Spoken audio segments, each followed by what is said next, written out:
अगस्त ऋषि, इनका रामा अवतार में पानी उधारी रह गई थी।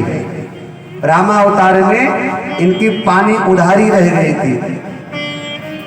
मर्यादा पुरुषोत्तम भगवान श्री राम जब लंका विजयी होकर अयोध्या पहुंचे तो मैया जानकी ने एक दिन भगवान श्री राम से कहा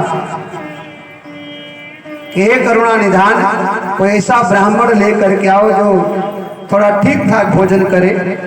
ब्राह्मण लोग आते हैं और थोड़ा खाकर चले जाते हैं तो मन संतुष्ट नहीं होता है।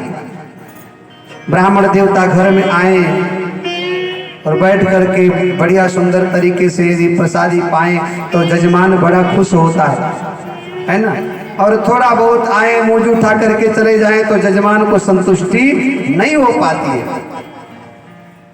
मैया ने कहा ब्राह्मण लोग आते हैं, थोड़ा बहुत भोजन करके चले जाते हैं, महाराज कोई ऐसा ब्राह्मण लेकर आओ जो खूब खाए और खिलाने में बड़ा आनंद आए, छक्कर खाए।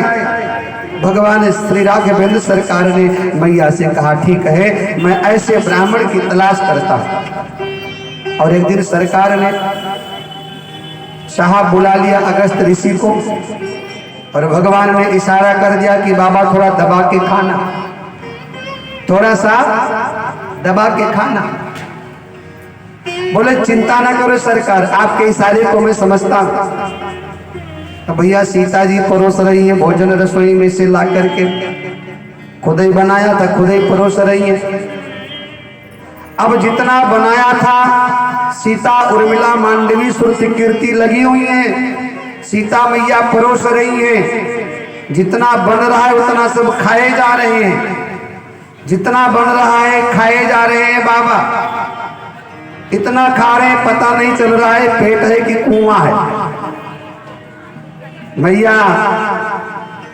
मैया को बड़ा आश्चर्य हुआ, कहीं बेइज्जती ना हो जाए तो रिद्धि सिद्धि को बुला लिया। अब अयोध्या में रिद्धि सिद्धि आकर के साहब प्रसादी बनाने लगी, चकला बेलन लेकर बैठ गई और लगा प्रसादी बनने।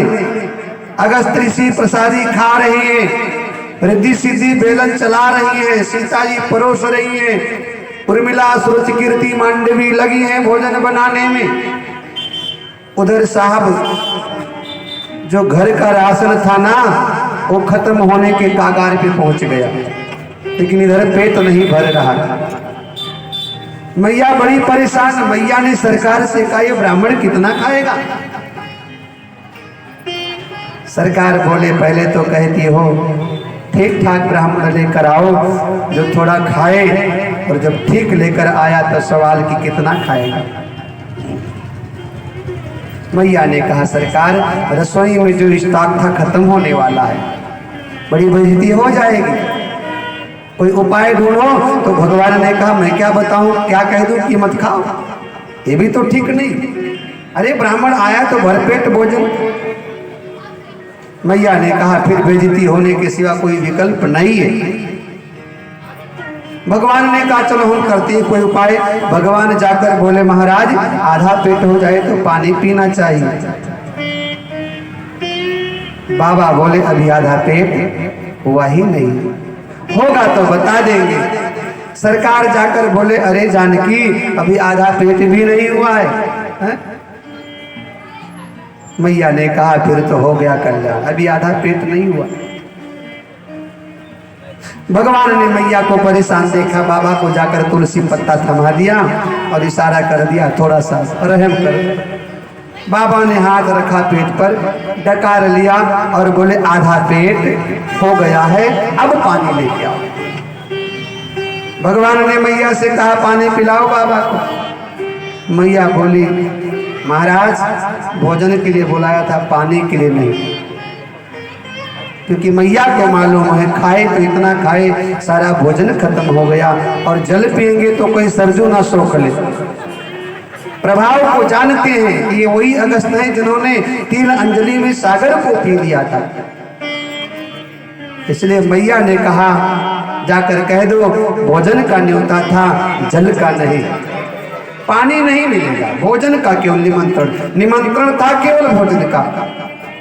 भगवान जाकर बोले बाबा जल की व्यवस्था नहीं है। आप तो महात्मा ठहरे, आपको तो प्यासा रहने का आदत है, एक काम करो सरकार, उधारी चलेगा? बाबा बोले बिल्कुल चलेगा।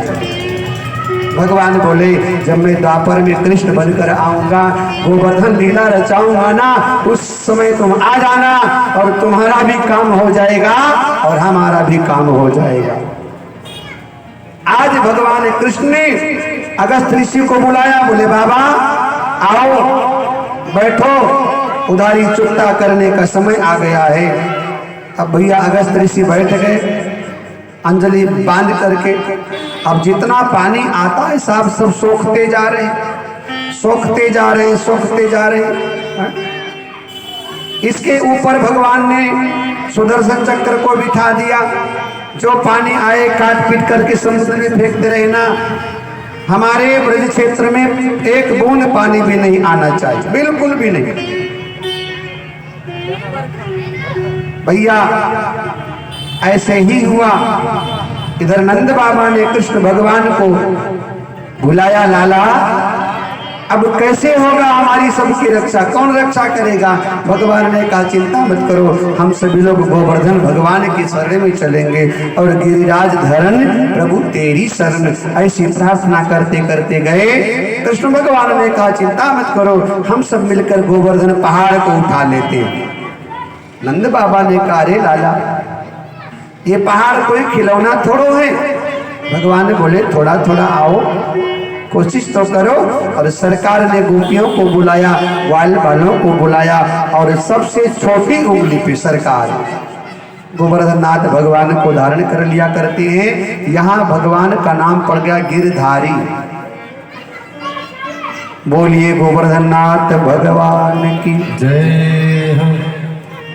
इंद्र 7 दिन और 7 रात तक बरसते रहे साहब, लेकिन एक बूंद भी ब्रजवासियों के आसपास आया नहीं। और अंत तो गत्ता भगवान श्याम सुंदर के शरण में इंद्र गए हैं, दंडवत प्रणाम किया। भगवान ने इंद्र को क्षमा कर दिया है। इस प्रकार भगवान श्याम सुंदर सुंदर सुंदर लीला कर रहे हैं। एक समय भगवान श्याम सुंदर नंद बाबा को वरुण लोक से छुड़ा करके लेकर के आते हैं। वरुण लोक से कार्तिक शुक्ल पक्ष द्वादशी तिथि को नंद बाबा एकादशी का व्रत रखते थे, तो द्वादशी तिथि को नंद बाबा प्रातः काल ब्रह्म मुहूर्त में यमुना जी में स्नान करने के लिए चले गए। अब पुराने जमाने की बात थी साहब, समय का कुछ पता नहीं चलता था, घड़ी वड़ी होती नहीं थी, तो समय से पहले यमुना में पहुंच गए।